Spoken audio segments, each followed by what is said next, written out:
Bonjour à tous les amis, ici Kikou. Pour la dernière vidéo sur Arabo, nous avons pas mal parlé de tempo et de card advantage.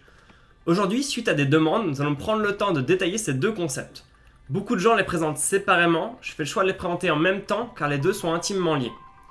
Le card advantage, qui est souvent abrégé CA, signifie l'avantage des cartes. Avoir l'avantage des cartes, c'est avoir plus de ressources à sa disposition à un moment donné, et notamment plus de cartes.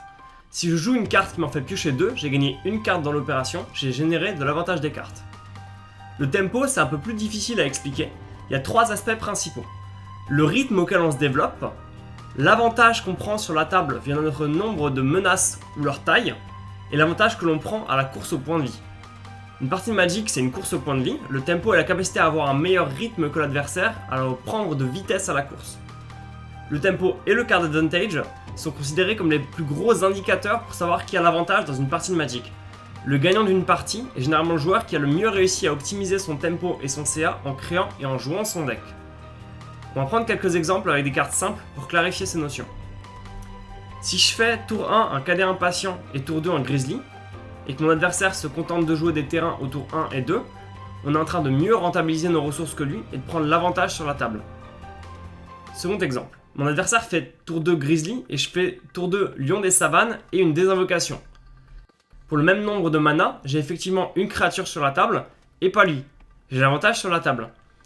Par contre, si derrière il rejoue son Grizzly et nos créatures s'entretuent en combat, j'ai juste gaspillé une carte pour pas grand chose. J'ai fait du card disadvantage. Le cœur de cette histoire va être de déterminer quand est-ce qu'il faut maximiser le tempo et quand est-ce qu'il faut maximiser le card advantage. Troisième exemple. Mon adversaire joue Armodon dressé au tour 3. Je fais tour 3 Divination. J'ai pris l'avantage au CA et lui au tempo. On a tous les deux rentabilisé nos manas à disposition, mais lui l'a fait avec un impact réel sur la table. Pour l'instant, il gagne la course. Si au tour 4 il enchaîne avec une seconde grosse créature, j'aurai pas mal de retard à rattraper. Ça risque de me coûter des points de vie. Par contre, si la partie dure, j'aurai plus de ressources et ça sera impactant. Quand vous avez les moyens de conclure rapidement ou quand vous êtes en retard dans la course, le tempo est le plus important, quitte à faire quelques concessions au card advantage. Si la partie dure, à l'inverse, vous allez avoir besoin de continuer à avoir des ressources à disposition pendant longtemps. Il faut donc maximiser l'usage de ces ressources, tirer le plus de card advantage de chaque carte. Quatrième exemple. Votre adversaire joue un Armodon dressé, c'est votre tour 3, en main vous avez un cercle de l'oubli et deux créatures qui coûtent 4.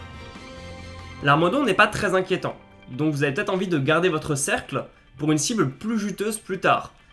Mais vous avez déjà prévu de jouer vos cartes de créatures pendant les 2 prochains tours. Votre prochaine bonne fenêtre pour jouer le cercle, c'est au tour 6 au mieux en fait. C'est peut-être intéressant de le jouer quand même maintenant pour pas prendre du retard au tempo. Donc bien séquencer vos cartes, c'est aussi important pour optimiser votre tempo. Un cinquième exemple, les terrains qui arrivent en jeu engagé, comme Porte de Simic, vous font perdre du tempo. Votre adversaire peut directement utiliser son mana et pas vous. Souvent ces terrains permettent d'accéder à plus de couleurs et donc à des cartes de plus grande qualité. C'est la différence par exemple entre Armodon dressé et Lootguard. Si vous jouez des terrains qui arrivent en jeu engagé, faites attention à les rentabiliser grâce à des cartes plus fortes ou moins chères. Sinon votre deck sera juste moins bon que celui de votre adversaire. Un sixième exemple, les deux notions sont directement liées. Si je fais un départ très agressif avec de bonnes créatures et que mon adversaire se retrouve à prendre des trades négatifs, donc à perdre ses créatures pendant les combats et pas les miennes, pour gagner du temps, par exemple, s'il bloque mon Armodon dressé avec son cadet impatient, je génère du card advantage. Il vient de perdre une ressource et la mienne est intacte. Si en fin de partie, je n'ai plus de cartes en main, je vais avoir du mal à rentabiliser mes terrains aussi à l'inverse. Donc il me faut un apport de cartes pour arriver à continuer à jouer des cartes et à prendre l'avantage sur la table. Septième exemple. Piocher des cartes, c'est pas le seul moyen de maximiser le CA. Faire du 2 en 1, c'est une autre technique classique. C'est plus intéressant de jouer sonner l'alarme que 2 cadets impatients par exemple. Sonner l'alarme fait la même chose en me coûtant une carte de moins. Le souci c'est que 2-1-1 n'ont pas forcément un gros impact sur la table et seront bientôt morts. C'est mieux que rien, mais c'est pas forcément la manière la plus impactante de prendre l'avantage aux cartes. Prenons d'autres exemples. Quand je joue un pourrissement cérébral, je perds une carte et 3 mana et mon adversaire perd 2 cartes. Je perds en tempo car je dépense du mana sans impacter le board, mais je gagne en CA. Quand je joue un Cavru Langue-Feu, je tue une créature adverse et j'en récupère une de mon côté. Là, je fais du tempo et du CA. Ces exemples sont intéressants car ils montrent que le tempo et le CA permettent aussi de juger les cartes, d'apprendre lesquelles sont meilleures ou moins bonnes. Maintenant que c'est un peu plus clair, passons à quelques exemples pour bien gérer le tempo et le CA. Mon premier conseil est de s'assurer que votre mana n'est pas gâché, que vous le rentabilisez à chaque tour. Par exemple en travaillant votre courbe de mana, en vous assurant d'avoir toujours des cartes en main à jouer ou en jouant ce que l'on appelle des mana sinks, des cartes comme Tazigur qui vous permettent d'utiliser votre mana en rab pour faire des trucs sympas. Suivant la stratégie, les decks ne se focalisent pas sur les mêmes éléments. Un jeu aggro ou combo va se concentrer à fond sur le tempo pour gagner la course le plus vite possible. Un jeu contrôle va plutôt essayer de ralentir l'adversaire et faire du CA pour faire parvenir au stade où son adversaire commence à s'épuiser alors que lui est toujours frais comme un gardon. Une autre alternative, c'est d'utiliser des cartes comme Colère de Dieu qui permettent d'un seul coup de rattraper tout le tempo en retard en rasant la table. Ensuite, on enchaîne avec des cartes chères et à fort impact comme le Trackcorn. On peut aussi du coup jouer des terrains, c'est tout bête mais chaque terrain vous donne un mana par tour jusqu'à la fin de la partie. C'est une ressource assez fantastique. Les jeux contrôle essaient de poser un terrain par tour pendant toute la partie car ça les aide à rattraper le retard en tempo du début de partie. Les jeux aggro ne peuvent pas faire ça car ils ne piochent généralement qu'une seule carte par tour. Si c'est un terrain, ce n'est pas une menace en plus à jouer et si ça arrive trop souvent, c'est la fin de la partie car ils manqueront de menaces pour coller les derniers points de dégâts. Ils ne font généralement pas assez de CA pour avoir un apport constant à la fois de terrain et de menaces, il faut qu'ils fassent des choix. Les anti-créatures sont généralement des moyens faciles de gagner en tempo. Quand je tue un Armaudon dressé avec une foudre, moi ça m'a coûté 1 mana et lui 3.